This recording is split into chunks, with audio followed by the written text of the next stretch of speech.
Sangrientas Pascuas vivieron muchos estadounidenses. Violentos tiroteos en múltiples ciudades del país le arrebataron la vida a jóvenes y adultos durante las santas celebraciones. Último día para presentar los impuestos, el IRS ofrece facilidades de extensión, pero alerta que quienes no hagan su declaración podrían enfrentar caras consecuencias. La guerra de Rusia contra Ucrania se recrudece. Imparables bombardeos en diversas regiones están devastando a la población y reduciendo a escombros ciudades enteras.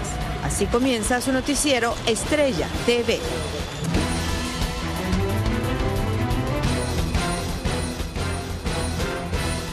Hola, ¿qué tal? Muy buenas tardes. Bienvenidos al noticiero Estrella TV. Les saluda Palmira Pérez. Muchas gracias por acompañarnos. El tiempo y la fecha para declarar los impuestos se vence hoy. Y si usted aún no lo ha hecho, pues apúrese. Y aunque hay otra opción para hacerlos después, también debe de apurarse porque para ese trámite solamente tiene este lunes. Desde Miami, Anthony Belchi nos dice de qué se trata. Te escuchamos, Anthony. Pues sí, como pasa cada año, la gente ha esperado hasta el último momento para presentar sus impuestos. El plazo vence hoy y los contadores recomendaban hacerlo cuanto antes, sobre todo para evitar después sorpresas desagradables. Último día para presentar la declaración de impuestos del año pasado. Cualquier persona que haya pasado más de 6 meses en Estados Unidos, sin importar su estatus legal, tiene que reportarse al IRS. Que tenemos un contador y el contador lo hace todos los años. Es algo muy importante aquí en los Estados Unidos. Tenemos que hacerlos con tiempo. El IRS recibe 160 millones de declaraciones cada año y hasta ayer aún había 70 millones de personas que aún no lo habían hecho. Lo más seguro es que muchos han esperado hasta el último momento. No me gustan los trámites, por eso lo extendí y lo hice el último día que podía hacerlo.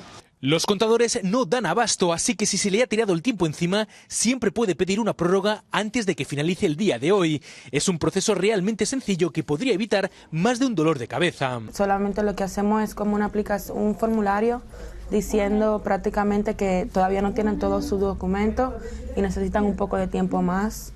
Después el IRS le dan 6 meses más para hacer sus taxes. Solicitando una extensión, los contribuyentes evitarán cuantiosas multas o incluso tener que enfrentar la justicia de Estados Unidos, porque algunos podrían ser acusados de evasión de impuestos. Las consecuencias podrían ser muy graves. Ellos te cogen un interés, te cobran interés. Mientras más tiempo dura, más interés te cobran. Si tú debes dinero, eso se puede ver un poco como evasión de impuestos. Y aquellos que presenten la solicitud hoy mismo podrán recibir el reembolso del IRS en unos 21 días. Todo eso se puede consultar a través del sitio web. Eso es todo por mi parte. Devuelvo la conexión al estudio. Muchísimas gracias, Anthony, por tu reporte. Y bueno, le cuento que la administración Biden anunció que el 12 de mayo se celebrará una cumbre global para analizar el final de la pandemia. Esta segunda reunión sobre el COVID-19 será copresidida por Alemania, Indonesia, Senegal y Belice. El objetivo es redoblar esfuerzos para poner fin a la fase aguda de la pandemia y preparar un plan para enfrentar futuras amenazas a la salud. Y parece que Nueva York podría convertirse de nuevo en el centro caliente del COVID-19. Los contagios se han disparado en esa ciudad y ya se encendieron las alarmas. Ángela González está en la Gran Manzana y habló con algunos residentes. Muy buenas tardes, Palmira. Los casos de la nueva variante de Omicron aumentan de 1000 en 1000 en la Gran Manzana a una velocidad mucho más rápida que en el resto del país. Incluso en algunas áreas de Manhattan se han registrado aumentos de hasta el 15%, pero esta vez parece que la economía dictará las normas de bioseguridad. No cerraré el estado y pueden contar con eso. Protegeré la salud de los neoyorquinos y también la economía. Esa fue la respuesta de la gobernadora Kathy Hochul sobre su posición ante el aumento de casos de COVID-19 con la variante de Omicron, un 30% más contagiosa y que ya es responsable de un 80% de las infecciones en todo el estado. En las últimas 24 horas se reportaron 2,000 nuevos casos luego de las festividades de Semana Santa. Si esta nueva nueva mutación de COVID pues, es peligrosa, puede más peligrosa que las anteriores, pues sí, tenemos que cubrirnos más, pero si es más liviana y no causa tantas muertes, pues... El comisionado de salud de la ciudad de Nueva York, el doctor Ashwin Vasan, reveló que los 5 condados muy pronto pasarán de riesgo bajo a mediano dado el incremento de casos. En los últimos 7 días, un 4.46% de la población de la Gran Manzana estaban contagiados, por lo que recomendó regresar al uso de las mascarillas. Porque imagínense que hay muchos que venimos de otros países y nos enfermamos y en eso hay peligro, ¿no? Yo de mi parte estoy de acuerdo con lo que diga la ley. Y en muchas salas de espectáculos como los teatros de Broadway han relajado la medida de pedir los certificados de vacunación. Sin embargo, siguen exigiendo que las personas lleven la mascarilla puesta, lo que parece será la tendencia, en especial en las próximas semanas y en los recintos cerrados. Palmira.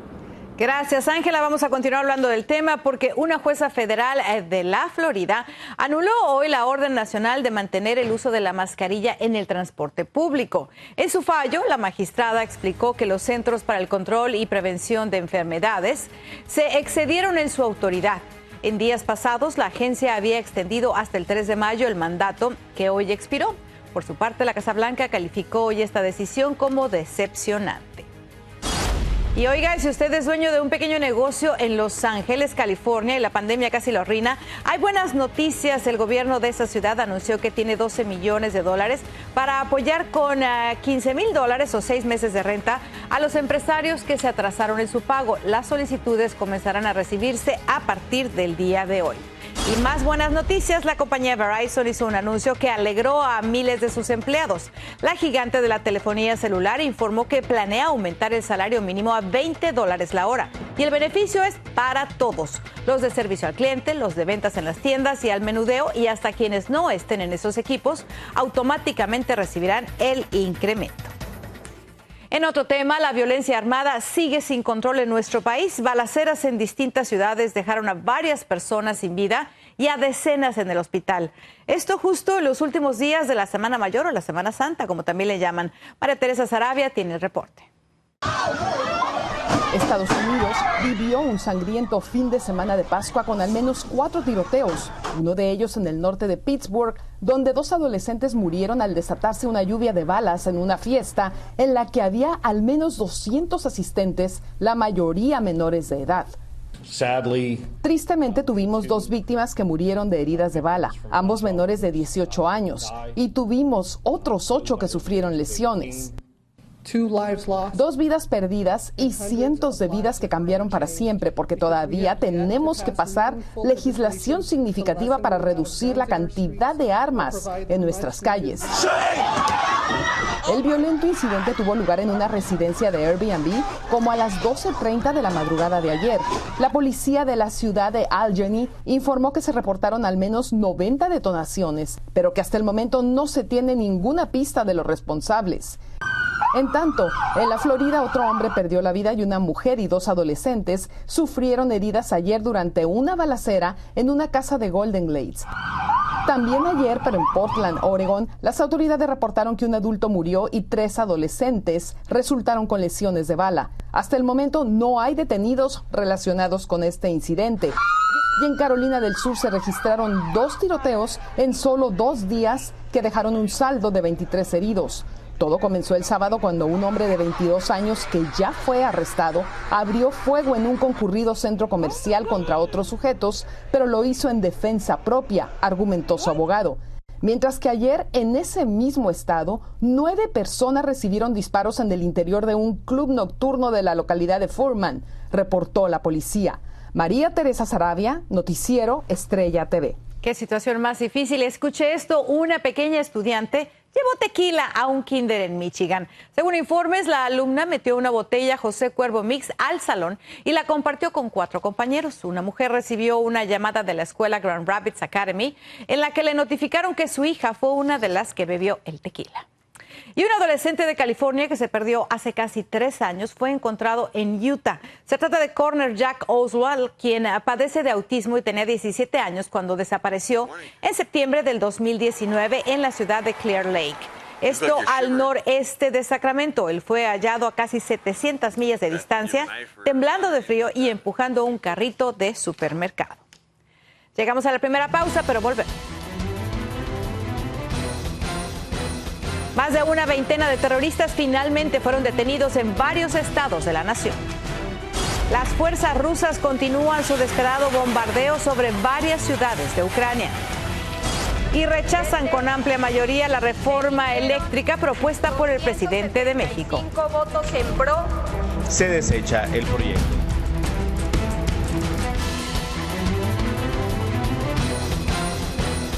Continuamos con la información y mire, cada vez son más los senadores demócratas que se oponen a que el presidente Joe Biden termine con la restricción de la llamada Título 42 de la ley que impide la entrada de migrantes por la frontera con México. El gobernador de Texas detonó esa oposición al retrasar los cruces fronterizos en protesta y varios gobernadores mexicanos se le unieron, aunque el rechazo demócrata tiene más que ver con las elecciones de noviembre. Escuchemos qué nos dice Armando Guzmán desde Washington, que nos tiene esta polémica. El Título 42 fue implementado durante la pandemia por la administración Trump, permitiendo que Estados Unidos devolviera a México a peticionantes de asilo sin una audiencia de inmigración. Pero la pandemia está disminuyendo y el gobierno de Joe Biden quiere levantar el Título 42 a finales de mayo. I warned the White House about this and DHS about this, that you do not have a plan if you lift Title 42. Como usted ve, lo que el presidente no esperaba es que varios senadores demócratas como Mark Kelly de Arizona se levantaran en oposición diciendo que es una imprudencia quitar esta restricción ahora. I want to see a detailed plan. What are the resources? How are you going to staff up the Border Patrol? How many buses are you going to need? How are you going to pay for them? Where are you going to find the drivers? Where are these buses going to go to temporarily house the increased number of migrants? Ahora ve usted al senador Chris Coons, demócrata de Delaware. Su estado está a casi 2,000 millas de la frontera con México. Y el senador Coons está también en contra de quitar el Título 42. In the region where I'm from, we're seeing infections rise. I think Philadelphia, for example, just returned to a mask mandate. So my hope is that will be reconsidered appropriately. El senador dice también que si se levanta el Título 42, la cantidad de migrantes cruzando la frontera podría aumentar 2,5 veces, de 7,000 hoy a 18,000 por día. Hay presiones adicionales como la impuesta por el gobernador de Texas, que exageró las inspecciones de camiones de carga entrando por México y trajo a su mesa a la gobernadora de Chihuahua y a otros gobernadores mexicanos de la frontera, con nuevos planes de cooperación fronteriza de vigilancia y la industria agrícola poniendo también el grito en el cielo. We could see consumers paying double the price for avocados, double the price for tomatoes, double the price for strawberries, for really no good reason. We need the trucks to start moving. La presión contra la Casa Blanca va a continuar creciendo. La gran pregunta es cuánto se estirará esta liga y si se reventará. En la política de Estados Unidos nada es lo que parece ser en la superficie. Así lo que usted acaba de ver le demuestra que desde Texas hasta Arizona, hasta Florida y hasta los estados que tendrán elecciones este año, con gobernadores y congresos y el Congreso Nacional, los republicanos se dan cuenta que inmigración es el talón de Aquiles de los demócratas y los demócratas están reaccionando así ahora al Título 42 porque se dan perfecta cuenta que su cuello es el que está en la guillotina. En Washington, Armando Guzmán, Noticiero Estrella TV. La cosa se está poniendo interesante. Muchas gracias, Armando. Mire, por cierto, al menos 23 personas que estaban en la base de datos sobre terrorismo fueron detenidas a lo largo de la frontera sur. La patrulla fronteriza informó que las intercepciones ocurrieron entre el 20 de enero y el 27 de diciembre del 2021 y se realizaron en los estados de Texas, Arizona y también en California. Llegamos a una segunda pausa, pero regresamos.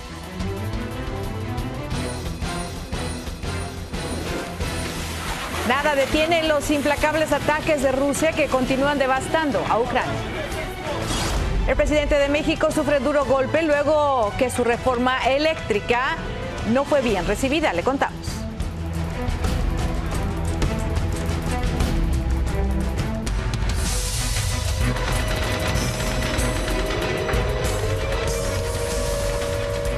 Continuamos informándole y Rusia está intensificando sus ataques contra el este de Ucrania en su intento por apoderarse de ese territorio.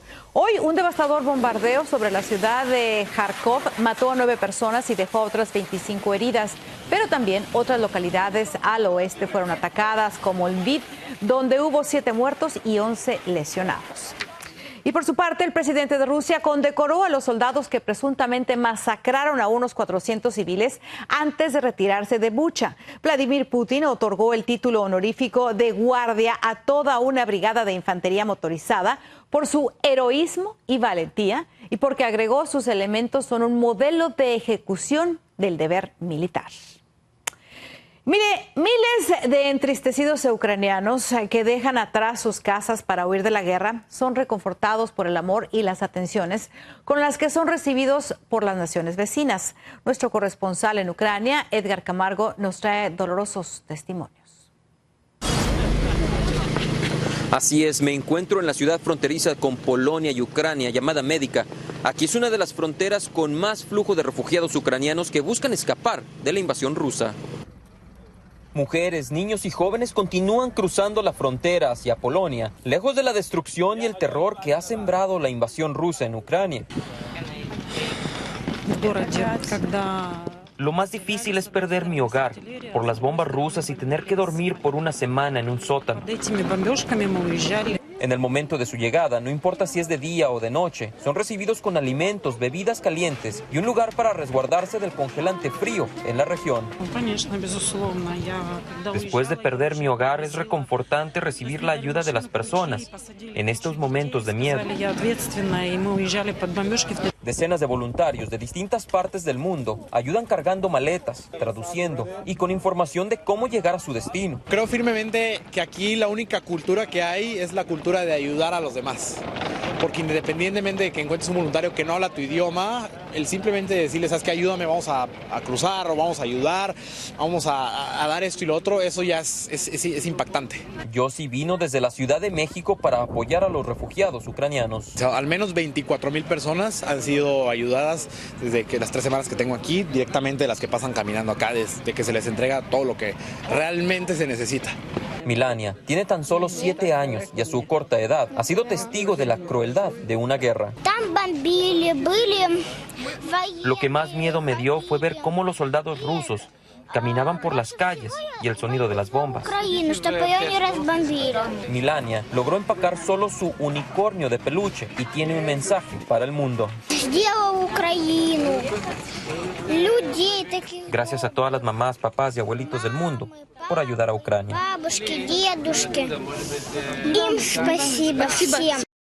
El flujo de refugiados ucranianos continúa siendo por miles diariamente. Reportando desde la frontera con Ucrania, Edgar Camargo. Gracias, Edgar, por ese reporte. Vámonos ahora a México, donde un niño y 3 adultos fallecieron, esto en Oaxaca, al tratar de apagar el fuego que amenazaba su comunidad. También hay 2 desaparecidos por el incendio que comenzó el sábado y que consumió unas 15 hectáreas en Magdalena Peñasco, en la región mixteca, antes de ser controlado el incendio ayer, y se informó de acuerdo a la Comisión Estatal Forestal. Y bueno, la aprobación hoy de la reforma a la ley minera permitirá al gobierno mexicano la exclusividad para explotar el litio. Sin embargo, el presidente de México se frustró con el freno a su propuesta de una reforma energética. Nur Mila tiene la información. Señor presidente, se emitieron 275 votos en pro, 0 abstenciones y 223 en contra. No hay mayoría calificada.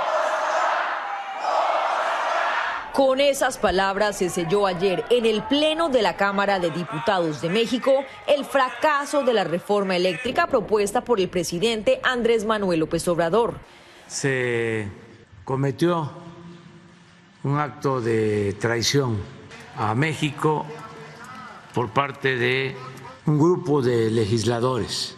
AMLO agregó que los diputados, a quienes calificó de vendepatrias en lugar de haber defendido los intereses del pueblo, se convirtieron en defensores de empresas extranjeras que se dedican a amedrar y a robar.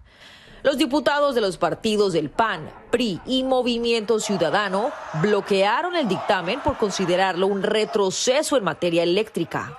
La alianza de los 2 primeros partidos, que antes eran acérrimos rivales, fue resaltado por López Obrador, quien reconoció que nunca pensó que algo así podría pasar. Fue hasta vergonzoso ver al PRI como palero del PAN. Pero este tropiezo solo representa una derrota parcial para López Obrador, ya que el pasado 8 de abril la Suprema Corte de Justicia le dio un respaldo importante al concluir que los cambios propuestos por el gobierno se ajustan a la Constitución, lo que le va a permitir al presidente imponer su ambicioso proyecto energético a través de pequeñas reformas. Nur Mila, Estrella TV. Así las cosas en México. Llegamos a una pausa, pero regresamos. Y le vamos a presentar a 5 hermanos que ven a todos por encima del hombro, literal.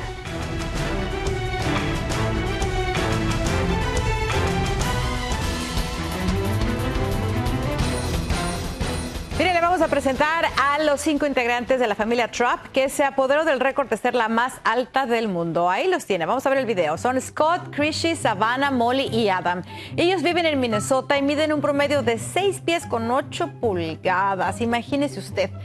La altura combinada de esta familia es igual a la del largo de una cancha de tenis. Increíble.